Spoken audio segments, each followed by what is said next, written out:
Today, this is all that's left of the Gein farmhouse. As archaeologists continue to dig, they still find relics from those days when Ed Gein roamed the hillsides of Plainfield, Wisconsin.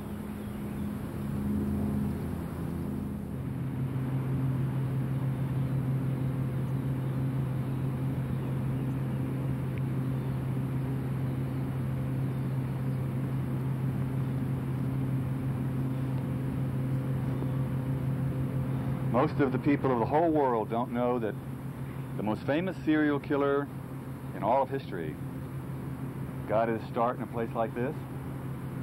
The year was 1945.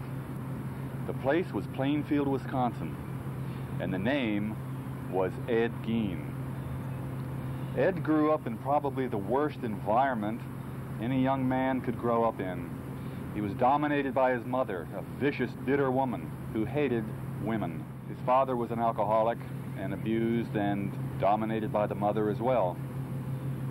So Eddie never had a real chance at life from the very beginning.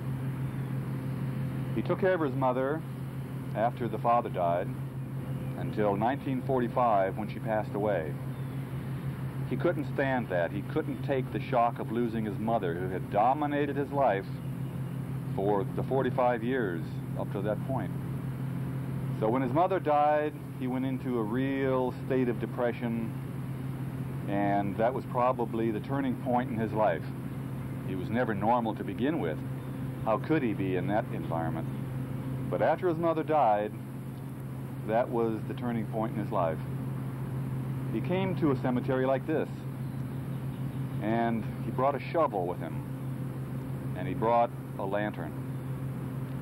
You see, Eddie liked to come at night, and he started digging in freshly buried graves, and he would dig up bodies or parts of bodies and take these home, where he would keep them around the house for companionship. He would use parts of the bodies to make furniture. He would upholster his chairs with human skin. He would repair lampshades with human skin, hair. He had a few boxes, cigar boxes around the house where he would collect parts of bodies. One box contained noses, another box contained ears, and several unmentionable parts from the bodies he stole out of these cemeteries. Eddie had definitely gone over the brink, and the world would not know of his madness until 1957 in Plainfield, Wisconsin, when a lady, an elderly woman, who was the owner of a hardware store, vanished without any trace. Ed Gein had been heard the day before telling his friends that he was going to go to that hardware store and get some antifreeze. All they could find after the woman disappeared, strangely enough, was a receipt for some antifreeze. So immediately they suspected that quiet, unassuming little man who had been working for his neighbors, doing odd jobs for the last 12 years, so harmless and innocent looking. They went to Ed Gein's farm, and when he wasn't there, the sheriffs decided to invite themselves into his home. And that is when the nightmare of Plainfield, Wisconsin and Ed Gein surfaced. The world was not ready for Ed Gein. The 50s was a time of Elvis Presley and the McGuire sisters and so many Perry Como and so many of the innocent times and programs like I Love Lucy and Leave It to Beaver and Ozzie and Harriet. It was a very innocent time in this country. Nobody was ready for the horror of Plainfield, Wisconsin. The headlines in all of the newspapers, including the Chicago Tribune where I lived, were filled with Ed Gein news that shocked the whole world. Well, on that one day in November of 1957, the sheriffs went into that house. They went into the summer kitchen because Ed wasn't there, and they let themselves in. Within a few moments, And since he didn't have electricity, he was very eccentric and lived alone. Since he didn't have electricity, they had to use their flashlights. Within a few moments, the sheriff's deputy turned around and in the corner of that summer kitchen shined his flashlight on the most gruesome scene that the world could ever imagine. They found that missing woman. She was hanging from the rafters, tied by her ankles. She had been decapitated. Her insides had been removed. She had been gutted like a deer. Ironically, that was the first day of deer season in Plainfield. They were quite horrified and shocked. They couldn't believe what they had seen. They had never so much as had a murder in Plainfield in 50 years, much less this. So the one deputy who found this grisly, horrible sight dropped his flashlight and ran out of the summer kitchen and began to throw up. The other deputy wanted to know what he had found, and he said he found the missing woman. They got on the radio and immediately called out for more cars and more help. The rest we know so well from those headlines of long ago.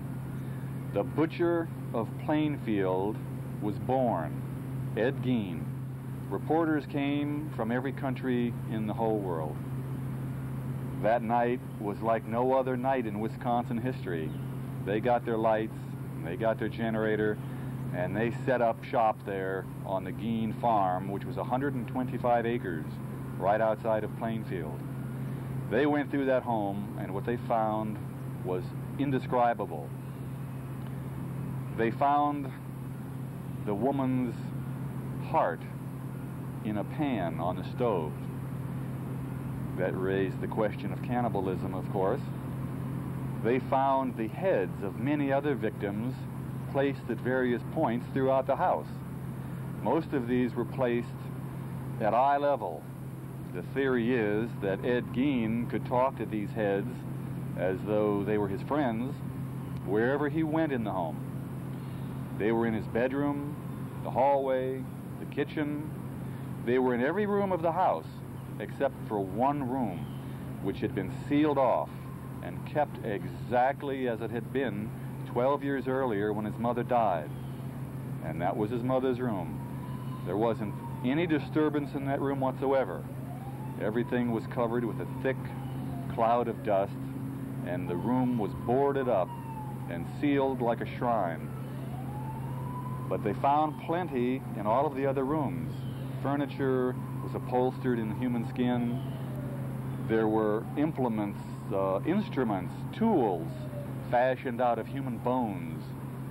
There were face masks, which is the actual face that had been skinned or peeled right off of a victim's face. These were preserved by applying oil and other substances to them, and then placed in a plastic bag and put in a drawer or kept on the shelf in one of his rooms. But these face masks were all over the home as well. A ghoul, by definition, is someone who's fascinated with death and the dead. Ed Gein collected these like you and I would collect trading cards. This is what greeted police that horrible night in Plainfield, Wisconsin in November of 1957. They found a dozen of these around the house, all from women, which is very interesting. He didn't take out his horrible illness on any men, although there is a lot of speculation that maybe he killed his brother, and there's also speculation that maybe two traveling salesmen who disappeared from Plainfield, Wisconsin a few years earlier might have also been victims of Ed Gein. But as far as they know, any documented evidence, the only victims of Ed Gein were women and mostly dead. He robbed many graves. He would look in the obituary section of the newspaper and look for freshly buried bodies. And then he would pay them a visit with his lantern in the wee hours of the morning and dig the bodies up. When he told this to authorities, they didn't believe him. They didn't think that a small fellow like Eddie Gein, who was only 140 pounds and 5 feet tall, very slightly built, and so meek-looking, so mild, so gentle, and so innocent-looking, could handle digging up a body all by himself, handling the lid of a heavy coffin, doing all of that digging, and pulling out the weight of a dead body all alone. So in 1957, in December, they got court orders from the district court there in Plainfield and exhumed one of the bodies. Now, naturally, the news media had a tremendous field day with this event. They were going to storm the cemetery, take pictures, put their microphones in everyone's face, and try to make this into some kind of a carnival or a circus. Well, it was far too serious a subject for that. So the police had National Guard troops all around the cemetery. They had a tent erected over the first grave that they were going to exhume to keep the photographers from taking pictures. Now, some enterprising photographers were so clever that they actually flew overhead in a plane, much like that one. And they took pictures as well as they could, but all they got was a picture of the tent. Well, the police had some of the convicts from the local prison come down and do the digging. And they dug until they struck the top of the first coffin. When they struck that top, they knew something was wrong. There were signs that that coffin had indeed been tampered with. So, exchanging very suspicious looks with each other, they knew what to expect. So they opened the coffin lid, and sure enough, the body was gone. He wasn't lying after all. He hadn't killed a lot of living victims and innocent people like they thought he had. That 90% of his victims were, in fact, corpses freshly buried in the local cemetery. They did go ahead and exhume one more body, just to be sure. On this occasion, before they even reached the coffin, they came to human bones, and they also found a pry bar that had been left behind by Eddie. So they knew immediately that this coffin had also been violated. So sure enough, when they opened it, the body was gone. Ed told a lot of people what he was doing, but they thought he was kidding. When the kids would come over to play with the kindly little gentleman that lived all alone, kind of eccentric and strange on that 125-acre farm, with no electricity, no telephone, nothing, he would show them things, perhaps trying to tell the world what he was doing, but nobody believed him. He showed many children this. He said they were shrunken heads that a friend had sent him from the Philippines. Those kids believed him. One kid went into the house when Eddie was not looking, and the young boy walked around the house looking at things and seeing shrunken heads like this, and body parts like this.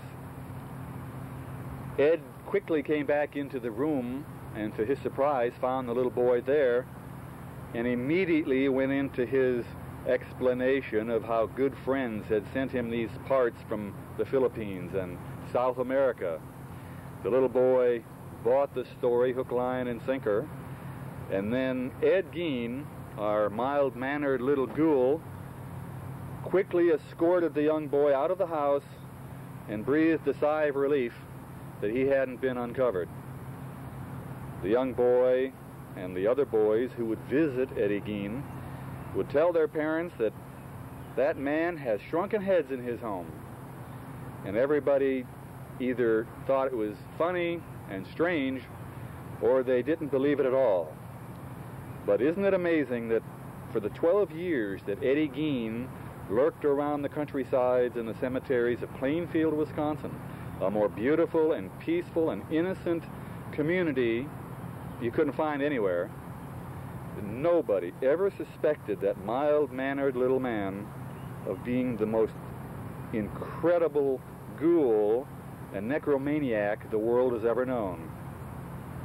So Eddie showed his shrunken heads, and the kids laughed, and the neighbors thought that he was harmless enough, and this went on, and Ed Gein went undetected for 12 years after his mother passed away, until the day that Bernice Warden disappeared from that hardware store in 1957. Ed Gein was an artist. He had talents, but he applied those talents in the wrong way. One of the many trophies the authorities found in his grisly home was this. This is one of his many heads that he took from the graveyards. As you can see, once again, he has peeled the face off for a face mask. He left the ears and the hair in place, but as you can see, he removed the top and the brains. Now, when the authorities found this, they were equally shocked to see what he was using it for. This was on his dining table, and in this cavity were dinner rolls. After the world learned of the atrocities committed by Ed Gein at his farmhouse there in Plainfield, Wisconsin, rumors began to circulate quickly that investors from out of town were going to buy the 125-acre farm and the house and all of the outbuildings, including the summer kitchen where all of the bodies were found, or at least the last one was found hanging by the heels. And they were going to turn this into a horror museum. The townspeople, of course, were enraged by this news, and one night, even though the sheriff's department was charged with keeping security around the property to keep the college kids from going in and sneaking onto the property and rummaging through the house at night, somebody did get onto the farm that night, and they burned the entire thing to the ground. Today, 30-some years later, this is all that remains of the site where the Ed Gein home was. Remember that when that farmhouse was built, perhaps 100 years ago, it was a showplace in Plainfield. It was beautiful, but although it was kept up during the years that Eddie and his parents were alive, Ed Gein let the farmhouse go to pot. He had the electricity turned off, he had no telephone, he had no lights, he lived with kerosene lanterns, and he collected everything. He never threw out the garbage. He had newspapers piled everywhere. You could not get easily through that house. Everything was crowded with debris and junk that Eddie Gein saved. So it once was a beautiful mansion, but it was turned into a real-life museum of horrors. But the townspeople wouldn't have anything to do with such a thing in their community. They weren't going to have outsiders coming in and sightseeing in Plainfield, a very peaceful and God-fearing community. So they torched it, and this is what's left 30-some years later of the Gein property.